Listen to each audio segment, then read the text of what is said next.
easily the best episode of One Piece. Easily the best episode One Piece has ever had. One Piece episode 1071 was simply, quite frankly, I want to give it a 10 out of 10, but that Hiyori bit just pisses me off. It just pisses me off. It just I hate it. It's the same thing with Gear 4th.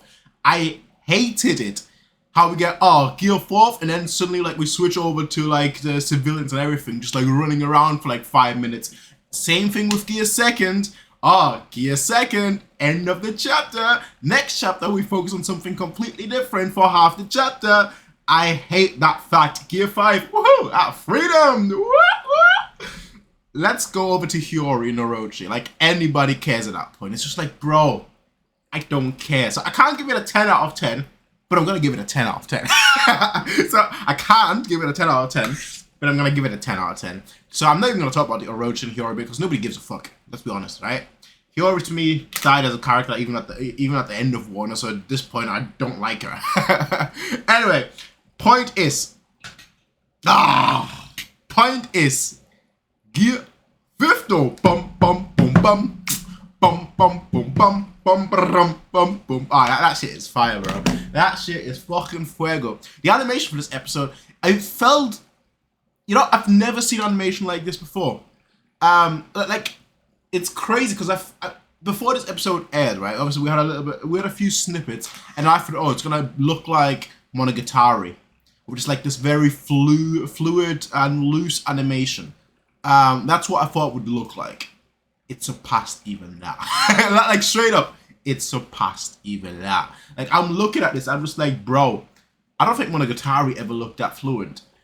And then you go to, like, any of, like, the Fate series or Ufotable. Ufotable has a lot of, like, high-quality animation and a lot of fluid animation, but not, like, wacky fluid, if that makes sense. So, when the two series with, like, that I regard as having the best animation,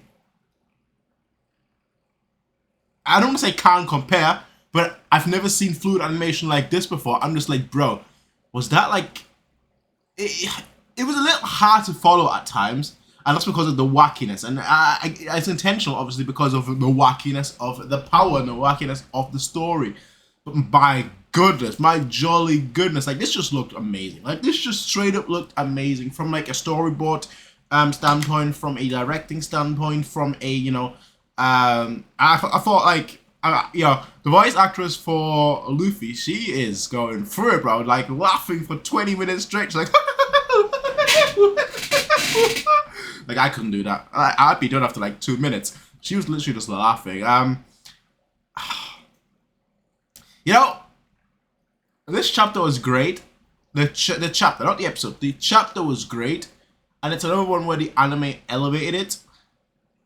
But I never really loved this chapter because while I love Gear 5 itself, I don't like the idea behind it. That's always been my issue.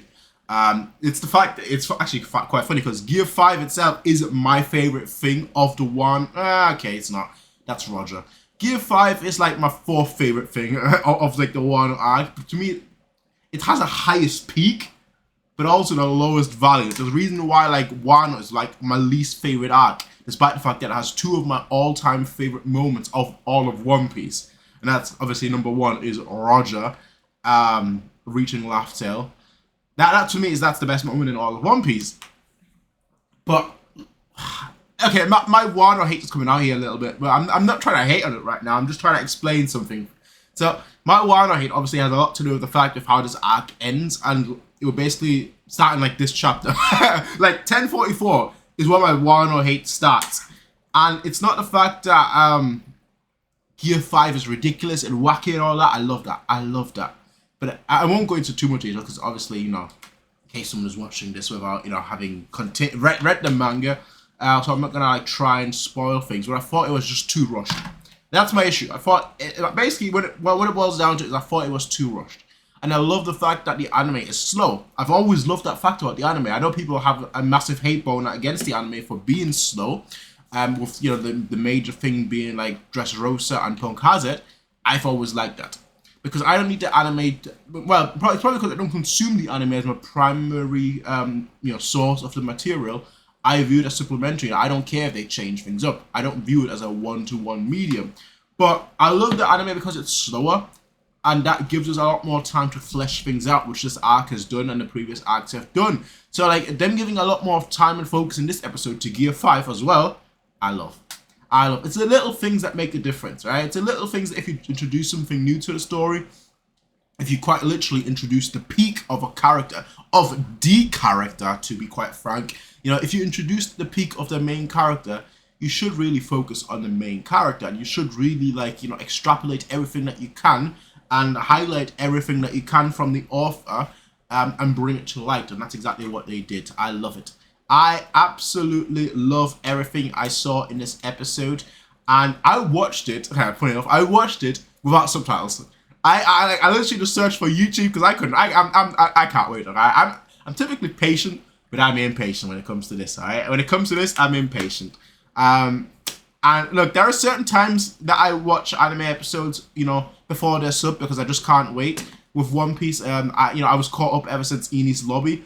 There are 3 times where I just like couldn't wait, and this is one of those 3 times. The other one was Zoro's Nothing Happened. I just could not wait until that got subbed. I watched that live, just in Japanese without any subtitles or anything. That was a long time ago. Back when like you wouldn't get nuked right away by by Toei on YouTube and whatnot. And then the second episode was the Whitebeard episode. I don't think I need to really state. Well, if you're watching this, you probably know. Well, yeah, if you're watching this, you do know. Marineford, Whitebeard, One Piece does exist. You know, the good stuff. Well, Whitebeard, shout out to you, homie. Look, everything aside, this episode was fucking amazing. I'm gushing over it. That's how good it was. It looks like 1072 based on all the leaks and whatnot looks even better. Now this one was obviously the introduction to what you can conceive as like the final stretch. Based on the preview for 1072, they are expanding the fight, which I'm so glad about because the fight was so weird. I might just be it might just be me in my opinion, but the fight to me was just so weird because it's like Luffy turns into something new, quite literally his peak. It feels like he's dominating, then it feels like he completely loses. He goes out of his form. It doesn't even feel like a fight. It feels like a sequence of moves. Really, that's what it feels like. That's my big issue. Well, like Oda, like he typically, he's not known for creating the best fight, so on and so forth. He said that himself. But he is known, he typically does good choreography. And I didn't feel that way with Gear 5 at all. Now granted, Gear 5 is so fluid and everything that, that's understandable. But like you read, like, what is it, chapter 1042, like Gear 4 of Luffy versus Kaido, the one that was animated like 2 episodes ago. That in the manga is absolutely phenomenal. You read the Katakuri versus Luffy fight, the ending, absolutely phenomenal. But the Gear 5, it just feels like blow, stop, blow, stop, blow, stop. Like it just feels like a stop motion, sort of like a chapters really. And what I like is that based on the preview, now granted it's just a preview, but based on the preview, it feels a lot more fluid, which this episode was most certainly. This episode felt very, very fluid. It felt very much in sync. It felt like, okay, we're moving from point A to point B, from point B to point C, from point C to point D, and it just feels like it all meshes very well together. And that's sort of what I was hoping to see, and that's what we got. So for me, this is a 10 out of 10 episode, because I'm just going to ignore... When I rewatch this episode, I'm just going to skip the Hiyori and Orochi bit. And with that said, that's a 10 out of 10 episode. Anyway, ladies and gentlemen, let me know what you all think. I'll see all of you in the next one. Everyone, until then, have a nice day. Peace out. And as always, see ya and bye.